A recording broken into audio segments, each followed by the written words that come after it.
So there's one more example of unconsciousness that I found, and I honestly couldn't figure out how to integrate it seamlessly into this, so I'm just going to plop it in now. Being a movie fan, there's a wonderful science fiction movie from the 50s called The Forbidden Planet.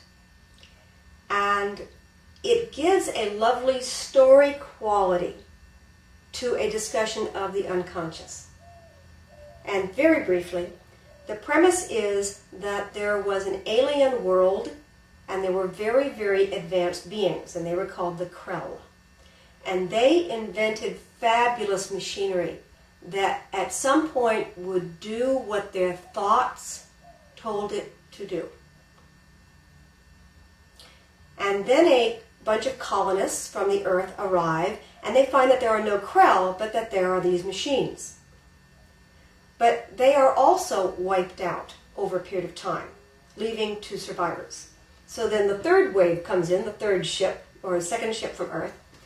And what manifests in the movie is that the Krell never thought about the fact that the machines could not delineate between their conscious and their unconscious thought patterns.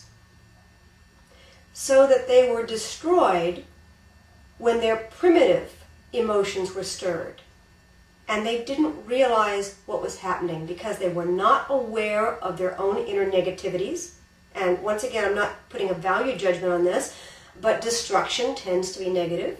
So when you say, I hate you, I want you dead, it's not that we intend to do that, but on a gut level, we can have a burst of emotion like that. If that burst of emotion set a piece of machinery in action that killed the other party, we might not be able to connect back to our thought pattern, especially if it's deeply repressed. And we may not realize that the machine that makes our coffee at 8 o'clock in the morning the way we ask for it to be done in our thoughts is also killing our neighbors. So the movie was a lovely way of fleshing out the idea that when we agree to put all our thoughts forward to be manifested, we need to be aware of what we've done. And that's what we do in life. We put forward, all of us, the positive and the negative, the consciousness and stuff that we're not aware of. So the lecture invites us to search for, to become aware of, and to embrace all of who we are. And the statement in the lecture is that the separation between your conscious and unconscious mind is your greatest enemy. It isn't what's down in there. It isn't your negative thoughts. It isn't your lack of development. It isn't the forcing currents that you feel. It's the fact that you don't own them. You do not govern them unless you know them. So that's where 160 picks up. And 160 picks up on the idea that part of our work is to integrate to the conciliation of inner split. And as part of that, the lecture invites us not to be afraid of who we are. This is a point that I know it's in every single lecture, but sometimes it's very subtle and it's not picked up on. The idea that there is nothing wrong with us is a very difficult thing for human beings to accept. And there's a reason for that. All our lives, we've been gotten. Let me work on this for a second.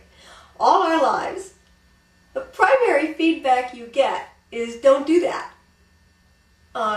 Get away from that, don't do that, you're in my way, you did it wrong. It tends to prompt a lot of conversation. We don't go around the world glad-handing each other in the back and saying, atta girl, great job, not 24/7. A lot of the human communication is about what went wrong. And without realizing it, and this is where, when we talk about paradigms, paradigms are basic beliefs that go underground like an aquifer. And yet they run our lives. And the concept of paradigm is that they're not beliefs that are on the surface that can be examined on a regular basis. They've gone so far underground we're not aware that they're running us. Like the machines in the background that do whatever we think, we're not aware of the mechanism. So one of the paradigms many people carry in life is not good enough.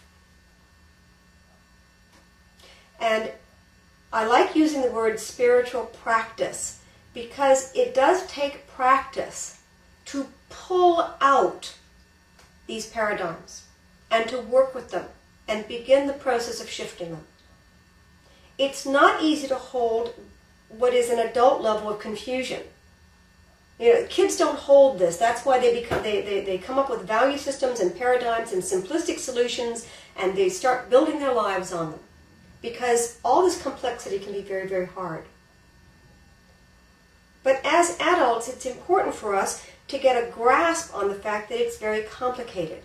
I can be a basically good person and very capable of doing terrible things.